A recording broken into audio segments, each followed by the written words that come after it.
আসসালামু আলাইকুম সুপ্রিয় শিক্ষার্থীরা, সকলে কেমন আছো? আশা করি ভালো আছো। ষান্মাসিক পরীক্ষা 2024 ষষ্ঠ থেকে নবম শ্রেণী। প্রশ্ন কি পাস হবে, কখন দেবে প্রশ্ন, মূলত এই দুইটা টপিকের উপর আজকে কথা বলবো এবং তোমরা এই বিষয়টা জানতে পারবা। তো মূল টপিকে চলে যাবো। যারা এখনো নতুন, অবশ্যই চ্যানেলটি সাবস্ক্রাইব করে পাশে থাকা বেল আইকনটি বাজিয়ে দাও। যারা ফেসবুক পেজ থেকে দেখতেছো অবশ্যই লাইক দিবা, কারণ একটি লাইক আমাকে নতুন আপডেট দিতে উৎসাহিত করে। তো শুরু করা যাক। তোমরা জানো তোমাদের এই যে গত যে পরীক্ষাটা হলো সেখানে কিন্তু স্পষ্টভাবে 7টার সময় তারা এই প্রশ্নটা ফাঁস করেছিল বা দিয়েছিল।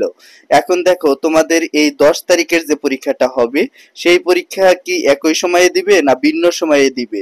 দেখো এখন নৈপুণ্য যে অ্যাপ আছে সেখানে কোনো গণ বিজ্ঞপ্তি প্রকাশ করে নাই।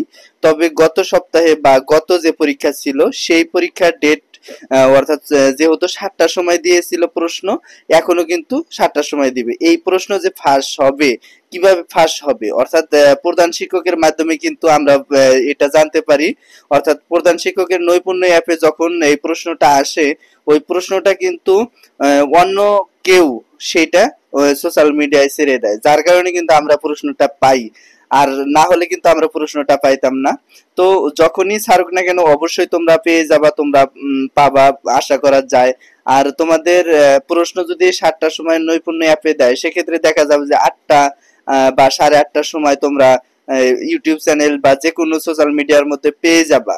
তবে এখানে একটা কথা আছে, তুমি যে প্রশ্ন পেলা এই প্রশ্নটা শুধু আহ, সমাধান তোমাকেই নিজেই করতে হবে এমনটা নয়। এটা কিন্তু সোশ্যাল মিডিয়া থেকে ইউটিউবাররা তারা কিন্তু এই সমাধানটা দিয়ে থাকে। অবশ্যই তুমি সমাধান সহই পাবা, সমস্যা নাই। প্রশ্নটা হয়তো বা একটু আগে পাবা, কিন্তু ওই সমাধানটাও তারপর পরেই পাবা। তো প্রশ্ন কখন আউট হবে অবশ্যই তোমাদের বলে দিব নিজে ইউটিউব চ্যানেল বা সোশ্যাল মিডিয়া প্রশ্ন ফাঁস করলো কিনা, এটা অবশ্যই জানতে পারবা আমার মাধ্যমে। এবং কি আমি তোমাদের চেষ্টা করব যে সর্বাত্মক সহযোগিতা করার। যদিও বোর্ড কর্তৃপক্ষ থেকে এই নিয়ে শাস্তিমূলক নির্দেশনা দেওয়া আছে, তারপরেও চেষ্টা করব তোমাদের এই প্রশ্ন নিয়ে কথাবার্তা বলার। আর সেই সাথে ষষ্ঠ থেকে নবম শ্রেণীর যে 10 তারিখের পরীক্ষাটা, অর্থাৎ আগামীকালের যে পরীক্ষাটা সম্পন্ন হচ্ছে, এই পরীক্ষাটা কিন্তু তোমাদের ভালোভাবে সম্পন্ন করতে হবে এবং কি ভালোভাবে সম্পন্ন করবা। বোর্ড কর্তৃপক্ষ থেকে শিক্ষামন্ত্রী বলেছে যে তারা কিন্তু পরীক্ষা জাস্ট নামে দিচ্ছে, এটা এটা কিন্তু তাদের মেধার উপর নির্ভর করবে না।